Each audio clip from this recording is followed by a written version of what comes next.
Hello, my dear friends from Discord and all over the place, all over the world, the ones who already ordered VR1. Today is my birthday, but I came to the office to record this update to keep you informed and to let you know how things are shaping, how the production went, and several more things. I did some notes here, so I'll be lurking on the side so I don't forget about any other important topic I want to discuss. Once I'm finished recording this, I'm out celebrating my birthday with my family, but let's start right now. As you know, this week I have been several days in the factory near Brno in Czech Republic, and the production of the VR1 for customers has officially started.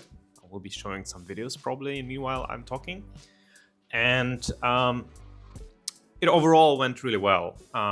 It went in some steps it went as expected, and some steps it went. Okay, let me tell you what went well, what didn't went super well. But before I go there, I just wanted to address some of the things which people were asking, and I think there is some of the misunderstanding happened. So first of all, when we said that the production has started, I think a month and a half ago, it actually did start. But what we're doing is, before we actually go and create final customer units, which we're doing right now, we ran several test production runs to make sure that we have all the things we need to have to also polish and outline some of the processes, to write down some of the final processes, to be able to actually come to a final production and be much more prepared and try to iron out all the quirks and all the potential problems which could have occurred. By the way, you cannot always iron out all the problems. It's close to impossible. There'll always be some challenges during the production, especially in the beginning. That's the way it is. Production is a very complex thing, and we of course are doing everything we can, but things happen, and it's more important how we address those things rather than how quickly we address them. So let me go and summarize the production, looking into my notes here. So production is moving forward, which is really good. The boys and girls who are assembling on the assembly line, great people. We had lots of fun together, and they are doing their best to assemble the VR1s in the best possible way. But of course, we don't want to compromise the quality, and they're being very diligent. Now, that being said, what brings me to a first point is the iBoxes, which is the heart of VR1, and it's one of the most, if not the most complex thing to assemble. I think it's the most complex thing to assemble because of the precision, because of the dust-free room. It needs to be in a very controlled environment, in a controlled pressure, with a controlled airflow. And it takes time to go through this process. So the iBoxes are still taking more time, and production is going much slower than we anticipated, even slower than we were able to measure it during our test runs. Because again, the complexity of several steps all of the way, and the complexity of testing and making sure that nothing is off the center, that everything is calibrated correctly, that there is no dust, that there is no dead pixels, that the screens are calibrated towards and placed towards the lenses in the right angle, in the right way. Those are sub-micrometers things which is just taking time, and it takes longer. And obviously our kind of order to those guys, and our message to those people is always never compromise quality. You can compromise time, and that's what's happening with the iBoxes. I've seen it firsthand. We had a plan to assemble many sets of boxes for many units. We assembled less than we anticipated, and that causes some delay, obviously, because the yield is still not where we want it to be. Now, on the other hand, the mainframes assembly and the cabling and everything, as you've seen on my teardown video. If you didn't see the teardown video, it will be in the link below. So the mainframes and the front plates and the cabling is going pretty well. So there we don't see any hiccups. Also, for you to all understand, we assemble headsets um, parts by parts. So we prepare parts. So we assemble. There is a day where the guys and girls are assembling just optical stacks, and there is a days where they assemble the mainframes and the other parts. Because we're doing it and they're doing it. They need to perfect the process of them doing it. It's a manual process. Many parts are assembled by hand, and they need to have it in their hand. And once you start doing one thing, we don't want them to throw into another thing. The good thing is the headsets are being assembled by the same people all the time. And they're great guys and girls who really care about the product and about the quality. And that's where, for example, I've been when I was in the factory. I brought my VR1 with. We did, during some lunch break, we did great VR demos. We did some kayak VR and a bit of Beat Saber and stuff. Because I wanted, we discussed VR1, we explained, and I talked to them about that. So it's great for them to understand more in details and in a more personal way what the hell is the product they're actually assembling, instead of for them being just a soulless product, piece of plastic or piece of lens or whatever. They understand what they're doing. They understand what customers are expecting from them. They understand the quality of visuals, the VR immersion, all of these kind of things.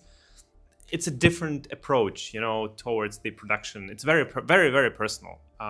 So that's that. The production is going well. We don't have any showstoppers, but it's going slower than we anticipated. It's the way it is, and I cannot dance around it. As I always said, we will not jeopardize quality over quantity. Quality has always a priority, and it will stay always like that.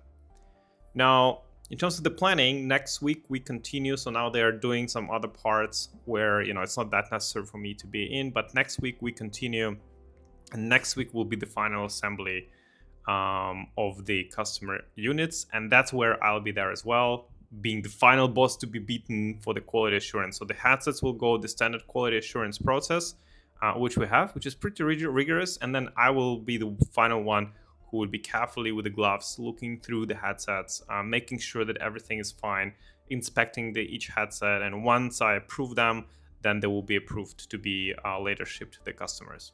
So certifications, that's another topic, and unfortunately here we have a delay. We're still waiting from the Czech authority, particularly their legal department, to come back to us with some paperwork which needs to be done, and some of the things and wording which needs to be modified from their side. It should have been here this week. It's not, and we probably are looking at we're trying to push and communicating with them, but we're looking at 1-2 weeks delay from that. I do expect certainly and totally that it will happen in this time frame.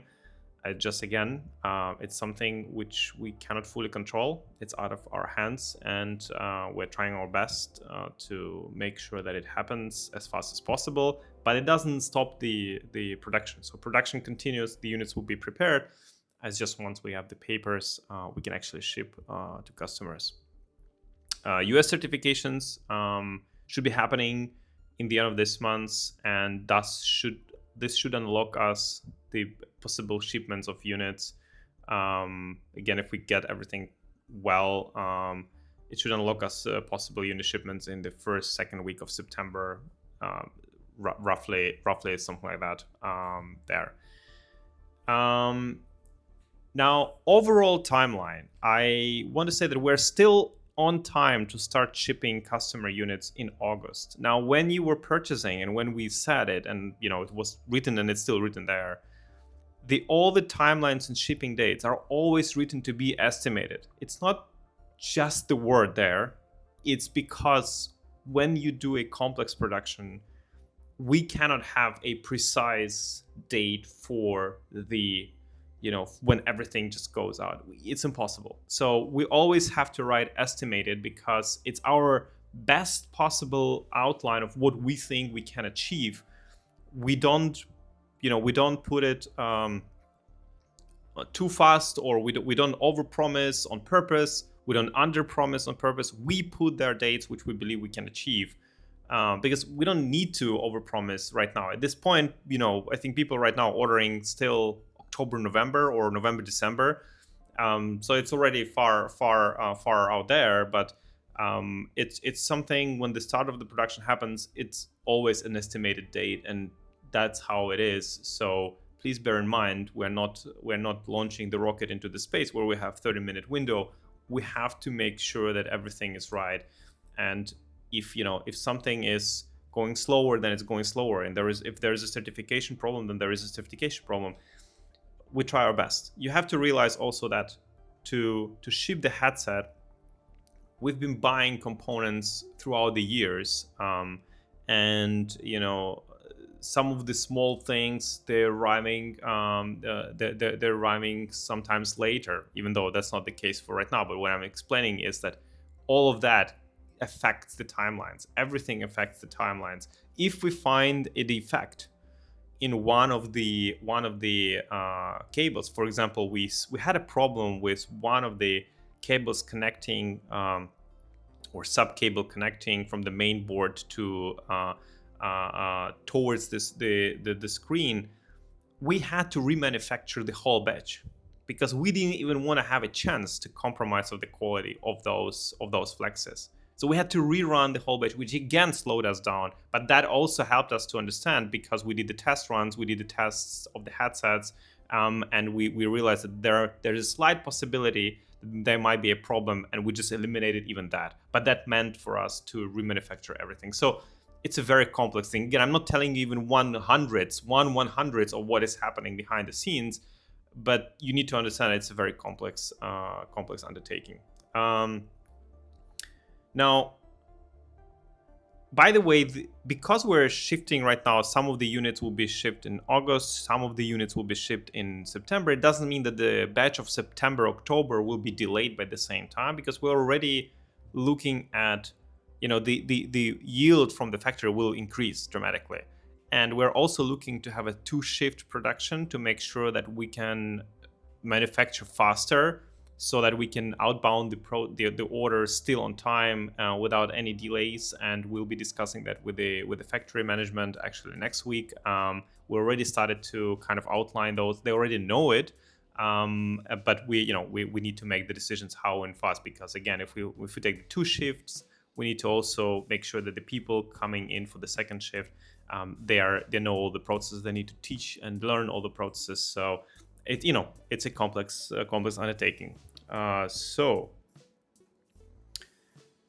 now it's minority, by the way, but I still want to address the things that some people feel sad and some people feel frustrated because they want their headset now. They want their headset right now. And trust me, there's no person in the world who wants to deliver your headset to you than me. Like, I want your headset to be in your hands as fast as possible. You cannot imagine how much pressure I put on the team to make that happen, but I'm also very, very understandable about the quality, so I'm not jeopardizing the quality and I'm not compromising the quality. Now, I just want to remind the people, because I hear some people saying like, oh my God, you took my money and now I don't have my headset. Let me recap something here, and this is very important to me, because we announced this headset almost 3 years ago.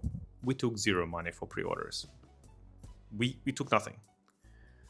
Then we have been developing it for ourselves, giving constant updates of the process, changes, and our outline. We took no money from pre-orders, zero.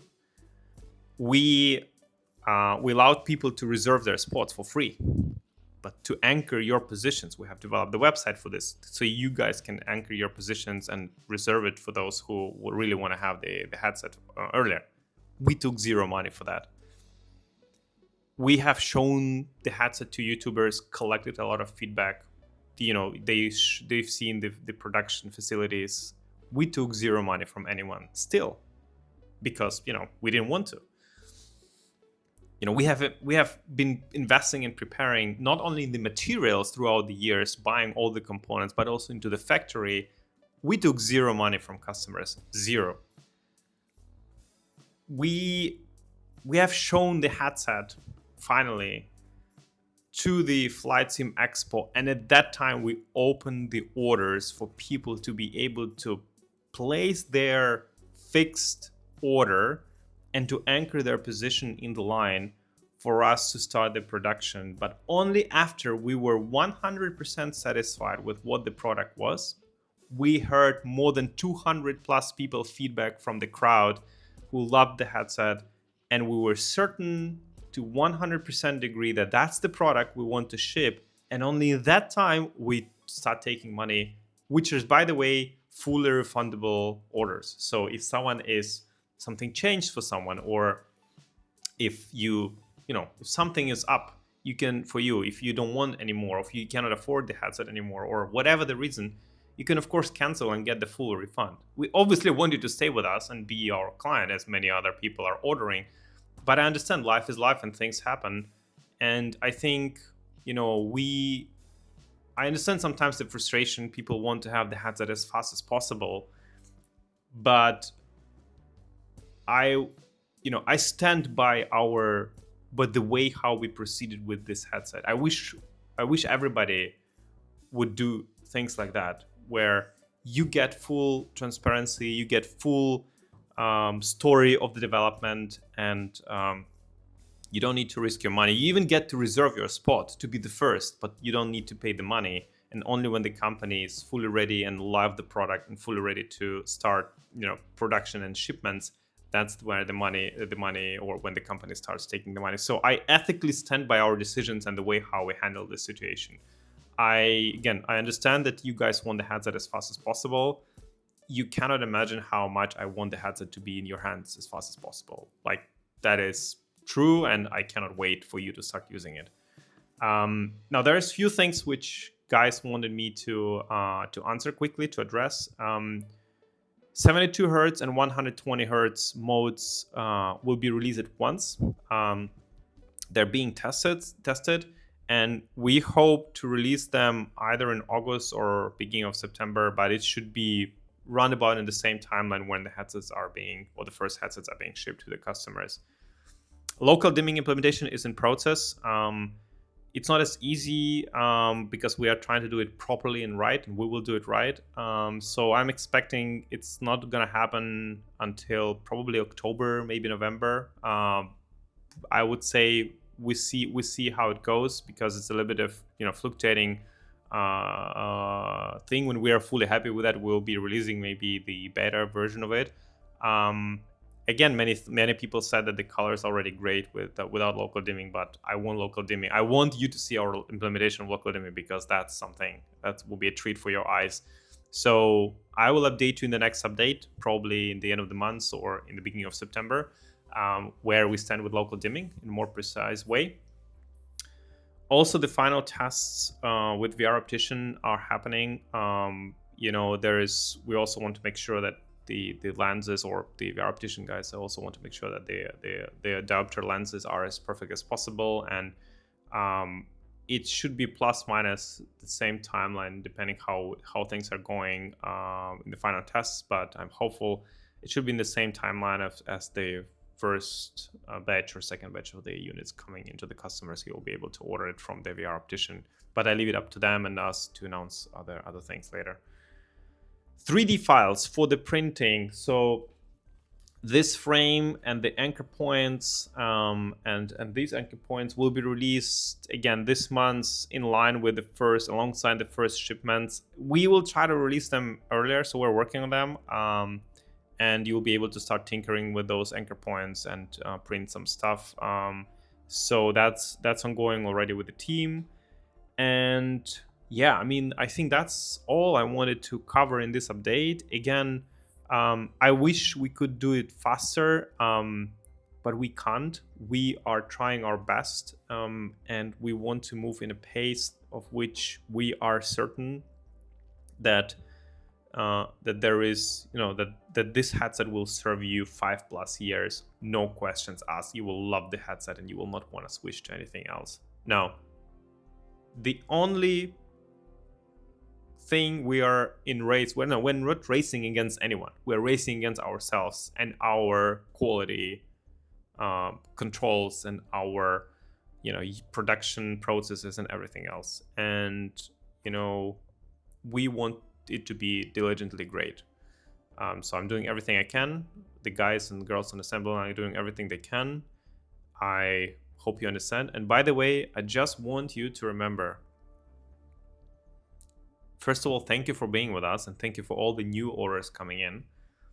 When you buy VR1, not only you're buying a significantly superior headset, an amazing, one of the best, or if not the best PC VR headsets for the consumer on the market right now, something which has tremendous quality and also specs, but you're supporting an independent company, independent hardware creator in Europe, who are not reliant or who are not dependent or playing by any big corporation, big guys rules.